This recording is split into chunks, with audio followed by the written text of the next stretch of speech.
પેલાના જમાનામાં કેટલા વાગે સવારે ઉઠતા? 4 વાગે. પછી ઉઠીને શું કરતા? ઉઠીને ચાય રેડી, હા 2 ભેહું દોઈ, હા એ દૂધ ઠેકાણા કરીએ, હા માખણના પીંડા ઉતારીએ, ચીકીને રોટલા ઘડીએ, એ ખાઈએ.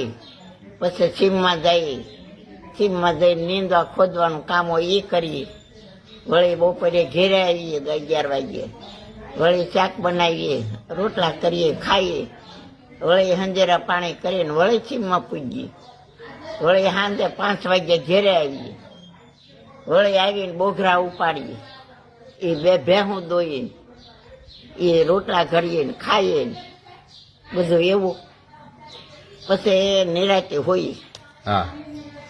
અને દળવાનું ક્યારે હોય? દળવાનું સવારે 4 વાગે. હા મારે તો 2 પાલી બાજરો રોજ દળવો. હા